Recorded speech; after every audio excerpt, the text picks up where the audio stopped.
جنازہ جب سامنے رکھا رہتا ہے تو امام صاحب مائک لے کر کے کھڑے ہوتے اعلان کرتے ہیں. اعلان کر رہے ہیں، بہت اچھی بات ہے، اعلان غلط نہیں ہے، لیکن جو حقیقت ہے اس پر میں تبصرہ کر رہا ہوں. کتابوں میں لکھا ہوا ہے. جنازہ سامنے رکھا ہوا ہے، امام صاحب کھڑے ہو گئے. جنازہ پڑھانے سے پہلے کہا کہ دیکھیے اگر اس مرحوم نے کسی کا لین دین کیا ہے، کسی کا لین دین اس مرحوم کے ذمے ہے تو بیٹا موجود ہے، لے لیجئے گا.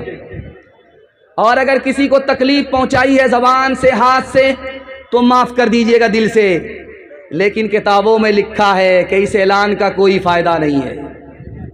جس کو ستایا ہوگا وہ نماز پڑھا جنازہ پڑھنے کے لیے نہیں آیا ہے. جس کو دکھ دیا ہے، تکلیف دی ہے، حق مارا ہے، وہ نماز جنازہ پڑھنے کے لیے نہیں آ رہا ہے.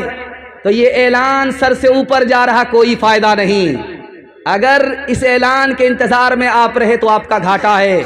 جو کام کل کرنا ہے وہ آج کرنا ہے، جو آج کرنا وہ بھی کرنا ہے. جیتے جی اپنا معاملہ صاف کر لینا ہے، معافی صافی کر لینی ہے انشاءاللہ. آپ دیکھیں گے مرنے والا جب مرتا ہے تو پیر کے نیچے سے روح نکلتی ہے. پیر کے نیچے سے روح کو دوہا جاتا ہے. جیسے گائے کو دوہا جاتا ہے اسی طرح پیر کے نیچے سے روح نکالی جاتی ہے. اس کی مثال ہے کہ جب آپ دیکھیں گے جب آدمی مرنے والا ہوگا تو اس کا پیر ٹھنڈا ہو گیا، سمجھ جائیے یہاں سے روح نکل گئی. جہاں جہاں جو حصہ گرم ہے وہاں سمجھ جائیے روح ہے، جو حصہ ٹھنڈا ہوتا گیا وہاں سے روح نکل گئی. مطلب کیا ہوا کہ پیر کے نیچے سے روح نکل رہی ہے. اللہ کے رسول جب زندہ تھے تو اسلام کتنا پھیلایا؟ 9 لاکھ مربع میل. ابو بکر جب زندہ تھے تو کتنا اسلام پھیلایا؟ 11 لاکھ مربع میل. جب عمر زندہ تھے تو اسلام کتنا پھیلا؟ 22 لاکھ مربع میل. جب عثمان زندہ تھے تو اسلام کتنا پھیلا؟ 44 لاکھ مربع میل. جب امیر معاویہ زندہ تھے تو اسلام کتنا پھیلا؟ 64 لاکھ مربع میل. اتنے بڑے صحابی کا انتقال ہو رہا ہے، پیر پھیلائے ہوئے ہیں. سارے رشتہ دار رونے لگے. تو امیر معاویہ نے آنکھ کھول کر کے کہا رضی اللہ عنہ، تم لوگ کیوں روتے ہو؟ موت تو مجھے آ رہی ہے، روح تو میری کھینچی جا رہی ہے، ناخن سے کھینچی جا رہی ہے، پیر سے کھینچی جا رہی ہے، تم لوگ کیوں روتے ہو؟ تو کہا آپ ہمارے رشتہ دار ہیں، آپ دنیا چھوڑ کر کے جا رہے ہیں، آپ کی ہمدردی میں ہم لوگ رو رہے ہیں. کہا دیکھو اگر ہمدردی ہے تو میرے پیر کے نیچے سے روح نکالی جا رہی ہے، روک دو. کہا یہ تو ہمارے باپ کے بس میں بھی نہیں.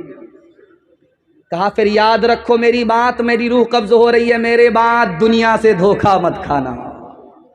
ایک آدمی آ رہا تھا جمن چوک جلسہ سننے کے لیے. تو بیرگاچی میں پوچھا کہ جمن چوک کہاں ہے، آبادی کہاں، بستی کہاں؟ کہ دایاں بایاں مت لینا، سیدھا نکل جانا، جمن چوک پہنچ جاؤ گے. وہ دایاں بایاں نہ لے کر کے جو سیدھا گیا تو سیدھا قبرستان پہنچ گیا. سر پکڑ کر کے بیٹھ گیا کہ یہاں کے لوگ کیسا مذاق کرتے ہیں، زندہ آدمی کو قبرستان بھیج دیتے ہیں. وہ پلٹ کر کے پوچھا کہ بھائی صاحب میں بستی معلوم کر رہا تھا کہ جلسہ کہاں ہو رہا ہے، میں وہاں جانا چاہتا تھا، آپ ہم کو قبرستان بھیج دیے. ارے تم بے وقوف آدمی ہو، جو اصل بستی ہے وہ قبرستان ہے. جو تم جمن چوک کو بستی سمجھ رہے وہ بستی نہیں ہے. ہم نے ہر آدمی کو قبرستان میں آتے ہوئے دیکھا ہے، لیکن قبرستان سے کسی کو کہیں جاتے ہوئے نہیں دیکھا. اصل بستی تو اس کا نام ہے. موت سے پہلے انشاءاللہ موت کی تیاری کریں گے، ہاتھ اٹھائیے انشاءاللہ.